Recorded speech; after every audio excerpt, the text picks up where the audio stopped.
छत्तीसगढ़ की जो हालत कर दी है उसे पूरा देश देख रहा है।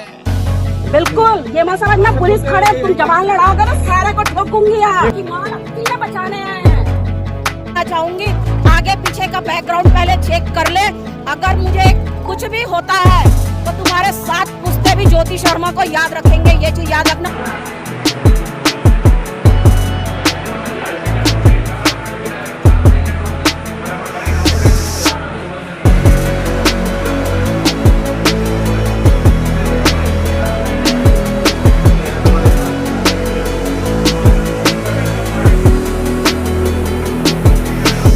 दोस्तों, जब से छत्तीसगढ़ नन केस वाला मुद्दा नेशनल लेवल पर उठा है तब से ही केरल और छत्तीसगढ़ में बीजेपी पार्टी की सत्ता पर सवाल उठ रहे हैं, क्योंकि केरल की बीजेपी सरकार और छत्तीसगढ़ के बीजेपी के मंत्रियों में इस केस को लेकर आपसी मनमुटाव देखने को मिल रहा है, जो कि कहीं ना कहीं बीजेपी की छवि को चोट पहुंचा रहा है।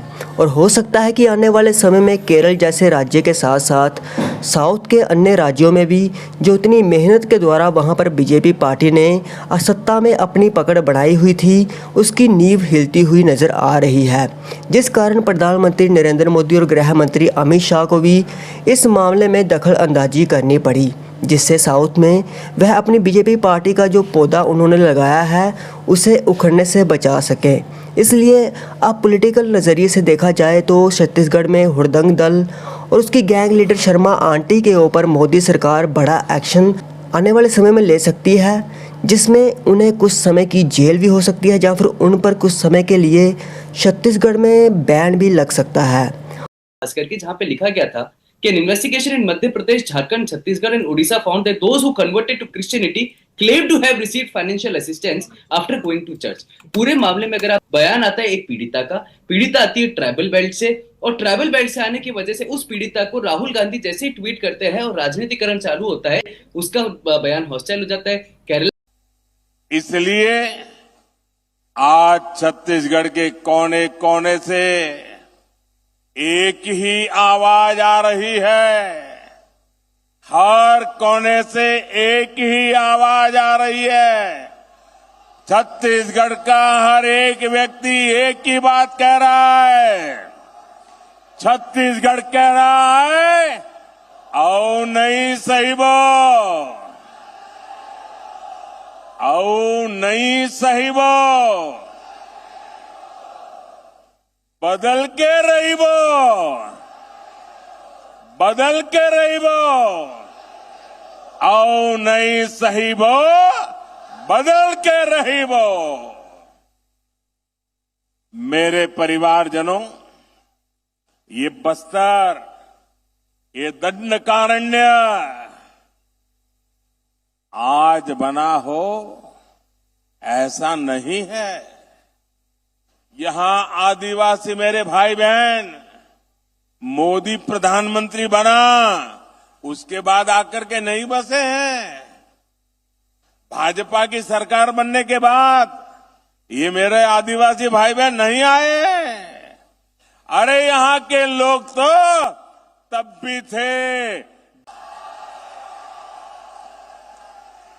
मेरे आदिवासी भाई बहन चाहते थे, इसलिए ही अटल जी की सरकार ने अलग छत्तीसगढ़ का निर्माण किया। भाजपा सरकारी थी, अटल जी की सरकार थी, जिसने केंद्र में अलग जनजातीय अलग मंत्रालय बनाया, जनजातीय विकास के लिए अलग बजट बनाया और जनजातीय विकास के लिए पूरी सरकार के अंदर एक विभाग खड़ा कर दिया। साथियों, मैंने अपने जीवन का बड़ा हिस्सा, ये मेरा सौभाग्य रहा है कि राजनीति में आने से पहले मेरे जीवन के बहुत वर्ष मैंने आदिवासी क्षेत्रों में गुजारा है। मेरा तो आपसे सीधा नाता है, दिल का नाता है। मुझे गर्व है कि देश की पहली आदिवासी महिला राष्ट्रपति बनाने का गौरव भी भाजपा को मिला है। आप जानते हैं कांग्रेस की तुलना में भाजपा सरकार आदिवासी समाज के लिए 5 गुना ज्यादा बजट देती है। अगर वो 1 रुपया देते थे तो हम 5 रुपया देते हैं, ये 100 रुपया देते थे तो हम 500 रुपया देते हैं। भाजपा सरकार ने ही 15 नवंबर यानी भगवान बिरसा मुंडा के जन्म दिवस को जनजातीय गौरव दिवस घोषित किया। हमारी सरकार आदिवासी सेनानियों और क्रांतिवारों को समर्पित स्वतंत्रता सेनानी म्यूजियम बनवा रही है। हमने जनजाति वर्ग के छात्रों को दी जा रही छात्रवृत्ति उसको भी 2.5 गुना कर दिया है। बीते 9 वर्षों में 300 से अधिक एकलव्य मॉडल आवासीय विद्यालय मेरे जनजाति बच्चों के लिए हमने खोले हैं। साथियों, भाजपा सरकार देश में आकांक्षी जिला कार्यक्रम चला रही है। बस्तर संभाग के भी अनेक जिले ये आकांक्षी जिलों में शामिल है।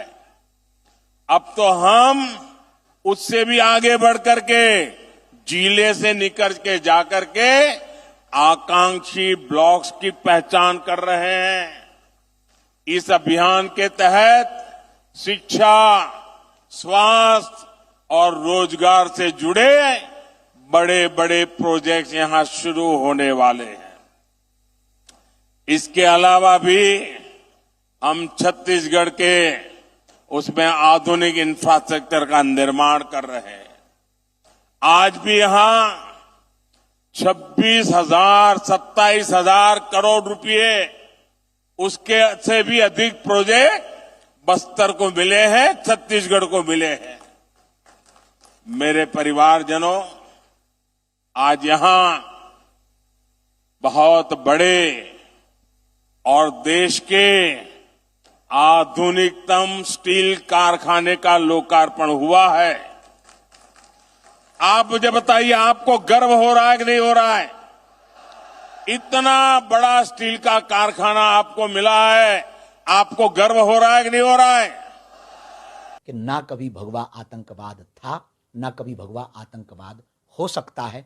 भगवान हिंसा नहीं, अहिंसा चुनता है। भगवान सबको अपना बना करके रखता है। भगवान हमेशा सबको गले लगाने की विचारधारा प्रस्तुत करता है। तो कभी भी भगवा आतंकवाद नहीं हो सकता। और दोस्तों, आपको शायद यकीन ना हो, लेकिन 3 करोड़ से अधिक आबादी वाला यह राज्य, जिसमें सिर्फ 24% लोग ही शहरी इलाकों में रहते हैं, जबकि 74% से भी ज़्यादा लोग गाँव या बस्तियों या झुग्गियों में या फिर पिछड़े इलाकों में रहते हैं। और कई लोग तो गरीबी रेखा से बहुत ज़्यादा नीचे हैं, और कई इलाके तो ऐसे भी हैं जहां पर सरकारी सहूलतें, सरकारी योजनाएं भी नहीं पहुंच पाई हैं। और क्रिश्चियन मिशनरीज ने वहां पर जाकर स्कूल, हॉस्पिटल, एनजीओज, वृद्ध आश्रम खोलकर कई सालों से पिछड़े हुए आदिवासी गरीब लोगों की पूरी तरह से मदद की है, उनकी सेवा की है, ताकि उनके जीवन में भी सुधार हो सके और उन्हें भी समाज में सम्मान मिले और छुआछूत और जात पात, अमीरी गरीबी का भेदभाव उन्हें वहाँ ना सहना पड़े। लेकिन बात सोचने वाली यह है कि शर्मा आंटी और यादव अंकल और उनकी हुड़दंग पार्टी को ये लोग तभी क्यों याद आते हैं जब कोई क्रिश्चियन मिशनरी या फिर संस्था या पादरी इनकी मदद करता है, गरीब या आदिवासी लोगों की मदद करता है, और फिर उन्हें डराना, धमकाना, पीटना, गिरफ्तार करवाना इनका शुरू हो जाता है, जो कि इनकी हिस्ट्री रही है। जबकि खुद तो ये लोग एसी रूम में रहते हैं, बड़े बड़े घरों में रहते हैं और कोई ना कोई साइड बिजनेस भी करते हैं। लेकिन जब उन गरीब आदिवासियों की भलाई, मदद या फिर उनके सम्मान की बात आती है तो आस पास भी नहीं दिखते। इनसे कोई पूछे, क्या कभी इन्होंने आदिवासियों या फिर दलित गाँव में रह रहे लोगों को बिजली, पानी, उसके लिए आवाज़ उठाई है कि उन्हें भी बिजली पानी मिल सके? और छुआछूत और जात पात जैसा भेदभाव उनमें से ख़त्म हो। क्या इसको लेकर कभी आवाज़ उठाई है? तो आप देखना इनके मुंह पर चुप्पी छा जाएगी। इन्हें तो अपना बस पॉलिटिकल एजेंडा फैलाना है और पॉलिटिक्स में आना है। कई और संगठनों का हाथ इनके पीछे होता है, जिस कारण इनके ऊपर आज तक कोई भी कार्रवाई नहीं हुई है और ये खुलेआम गुंडों की तरह घूम रहे हैं और जो उन गरीबों का बड़ा कर रहे हैं जो कि पिछड़े जंगलों में रहते हैं, आदिवासी हैं, उन्हें धर्म परिवर्तन का नाम देकर रोक रहे हैं। मतलब गरीबों का भला, उनकी तरक्की इनसे शायद वहाँ पर नहीं देखी जा रही। लेकिन खुदा के घर में बड़े ही देर है लेकिन कभी भी अंधेर नहीं है। इसलिए समय आने पर बुराई और झूठ के परिणाम हर किसी को भुगतने पड़ सकते हैं। लेकिन फिर भी हम परमेश्वर से यही प्रार्थना करते हैं कि वह इनकी आत्मिक आँखों को खोलें और इन्हें छत्तीसगढ़ राज्य की भलाई और उन्नति की ओर लगाएं। और बाकी आप सभी अपनी राय हमें कमेंट सेक्शन में ज़रूर बताएं। परमेश्वर आप सभी को आशीष दे।